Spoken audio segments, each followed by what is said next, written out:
नमस्कार साथियों, कैसे हो? मस्त होंगे, जबरदस्त होंगे। कोर्ट के फैसले के बारे में काफी जानना चाहता है कि कोर्ट का फैसला क्या रहा। गुरजीत, आपने कोर्ट के फैसले के बारे में पूरा खुलकर नहीं बताया। तो कल जो कोर्ट का फैसला आया है, दो जोधपुर में भी एक सुनवाई थी और एक जयपुर खंडपीठ में सुनवाई थी। दोनों की अलग अलग बातें सामने आई है। दोनों बातों को मैं आपको साझा करूंगा, दोनों बातों को समझाऊंगा। दोनों बातें कहीं ना कहीं विरोधाभास उत्पन्न करने वाली है। मगर कोर्ट का फैसला देखो, जयपुर खंडपीठ ने जो कहा है वो बात अलग है, जोधपुर ने कहा है वो अलग बात है। तो सुन लो, अनुभव प्रमाण पत्र की शर्त को लेकर क्या कहा कोर्ट ने। सबसे पहले यहां जयपुर वाली की बात करता हूं। सफाई कर्मचारी भर्ती 2024 का मामला है।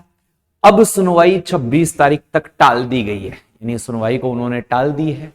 उन्हें ऐसा कोई नहीं मिला तो सुनवाई को 26 तारीख से तक टाल दिए, जबकि 27 नवंबर फॉर्मों की अंतिम तिथि है। ठीक है, एक जो मामला था उसको और दिखाता हूं मैं थोड़ा सा। यहां पर हाईकोर्ट ने याची को दी राहत, सफाई भर्ती प्रक्रिया में शामिल करने की दी अनुमति। यह जोधपुर से, दोनों की सुनवाई अलग अलग व्यक्तियों की थी, दोनों के फैसले अलग अलग रहे। एक फैसले में कहा गया कि हां ऐसे बच्चों को शामिल करना चाहिए, और एक फैसले को, याचिका को 26 तारीख तक टाल दिया गया। दोनों बातें सुनाऊंगा, आराम से ध्यान देना। पहली बात देखो, ये पूरी बात आपको समझ में आ रही होगी। राजस्थान हाईकोर्ट के मुख्य न्यायाधीश एम श्रीवास्तव एवं न्यायाधीश लक्ष्मण मुन्नुरी की खंडपीठ ने राजस्थान सफाई कर्मचारी सेवा शर्त नियम 2024 को चुनौती देने वाली एक मामले की सुनवाई की।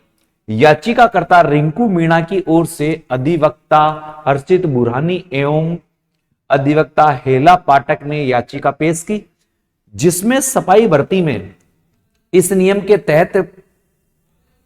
तहत पात्र केवल उन उम्मीदवारों तक सीमित कर दी गई है जिन्हें नगरपालिका निकायों के साथ 1 वर्ष तक कार्य किया है। यानी इसमें यह कहा गया कि अनुभव प्रमाण पत्र जो मान्य है वो 1 वर्ष का मान्य है और नगर पालिकाओं के द्वारा मान्य किया गया था। अधिवक्ता बुरानी ने संविधान के अनुच्छेद 14 और अनुच्छेद 16 का उल्लंघन बताते हुए इस नियम को चुनौती दी। अनुच्छेद 14 है समानता का अधिकार है और अनुच्छेद 16 अवसर की समानता है। इन दोनों का उल्लंघन बताया कि ना तो हमें समानता का अधिकार मिल रहा है, ना अवसर की समानता मिल रही है। उल्लेख करते हुए इस नियम को चुनौती दी। याचिकाकर्ताओं के पास पंडित जवाहरलाल नेहरू राजकीय अस्पताल नागौर में सेवा का अनुभव है, लेकिन संशोधित शर्त के कारण उन्हें आवेदन करने से वंचित किया गया। हाईकोर्ट ने याचिका को सुनवाई के लिए स्वीकार करते हुए नोटिस जारी किया है। इसके साथ ही याचिकाकर्ताओं को भर्ती प्रक्रिया में भाग लेने की अनुमति दी है। ये छोटी सी बात सामने आई है, भाग लेने की अनुमति दी है। हाईकोर्ट ने आदेश दिया है कि एक पद याचिकाकर्ताओं के लिए आरक्षित रखा जाए, यानी जिन्होंने ऑब्जेक्शन लगा रखा है उनके लिए पद सुरक्षित रखा जाए, और अंतिम स्थान पर चयनित व्यक्तियों को केवल अस्थायी नियुक्ति दी जाए। अगर आप इनको बाहर करके आप चयन कर रहे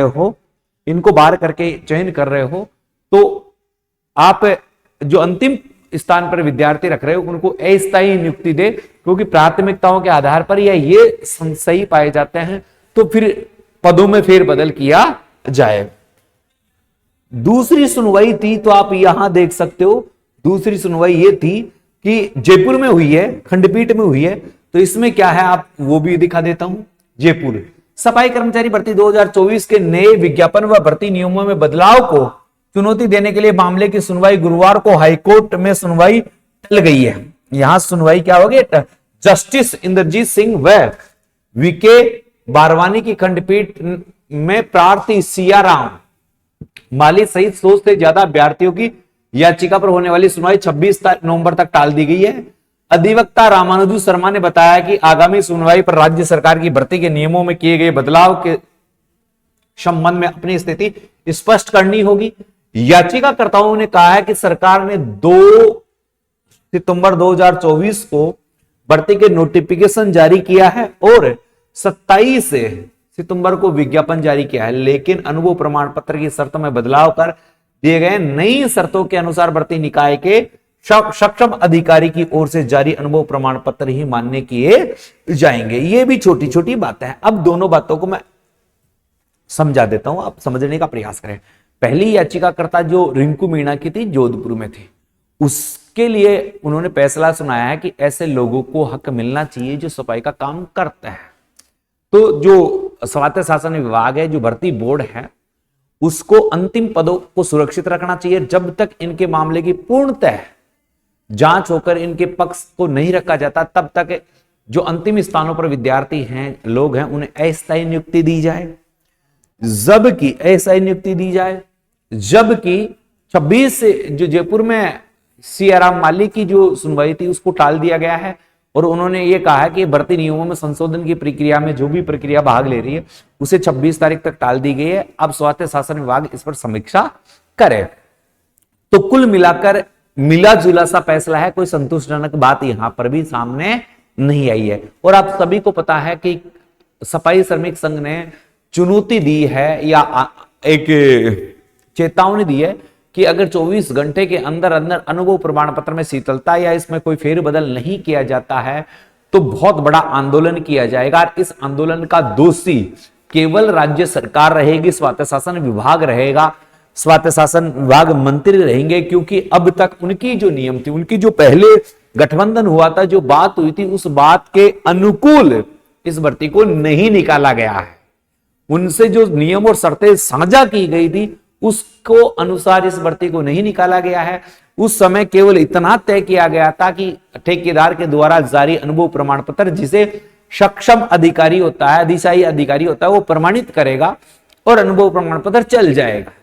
मगर अब इस अनुभव प्रमाण पत्र ने सरकार ने अपनी तरफ से क्या कर दिया कि उसमें बैंक स्टेटमेंट यानी बैंक में खाता और बैंक स्टेटमेंट मांग लिया, पीएफ और ईएसआई मांग लिया, वेतन की स्लिप मांग ली। जबकि 2016 से पहले ऐसी प्रक्रियाएं थी नहीं। ठेकेदार पद्धति के माध्यम से फॉर्म व्यक्ति काम करते थे और उन्हें ऑफलाइन वेतन दिया जाता। आज भी बहुत सारे ऐसे क्षेत्र हैं जहां पर ऑफलाइन वेतन दिया जाता है, तो उनका ईएफ और ईएसआई, पीएफ और ईएसआई कहां से कटेगा? बैंक में उनके खाते ही नहीं है। और आप सबको पता है और इस बात का सबको पूर्णतः ज्ञान है कि ये भर्ती अनपढ़ व्यक्तियों की है, अनपढ़ लोगों की भर्ती है। तो अनपढ़ लोगों की भर्ती है तो पीएफ, एसआई, बैंक स्टेटमेंट और वेतन स्लिप कहां से लेकर आए हैं? क्योंकि बहुत जो पुराने लोग हैं अस्थायी रूप से काम करते हैं, अनपढ़ लोग हैं, तो बैंकों के बारे में समझते नहीं है कि कहां स्लिप निकलना और करना, पेमेंट निकलाना, ऐसे बहुत सारी समस्याओं का उन्हें सामना करना पड़ता था। इस कारण वो वेतन सीधे रूप से ही ले लिया करते थे। मगर सरकार की तानाशाही के सामने गरीब बेरोजगारों को झुकना पड़ रहा है। मगर आज एक आंदोलन की नई राह खुली है। वाल्मीकि समाज से नंद किशोर जी डांडोरिया ने चेतावनी भी दी है कि अगर इसमें संशोधन नहीं किया गया तो 24 घंटे में हड़ताल पर जाएंगे कर्मचारी। तो आज तक हो सकता है संशोधन देखने को मिल जाए या कोई नई चीज देखने को मिल जाए। कोर्ट के फैसले के बारे में आपको मैंने बता दिया है। वीडियो अच्छी लगी तो वीडियो को शेयर कर देना। जिन्होंने चैनल को सब्सक्राइब नहीं कर रखा है, चैनल को सब्सक्राइब कर रहे, क्योंकि हर अपडेट आपके सामने में तुरंत लेकर आता हूं। इसी के साथ अलविदा चाहता हूं प्यारे विद्यार्थियों। जय हिंद, जय भारत।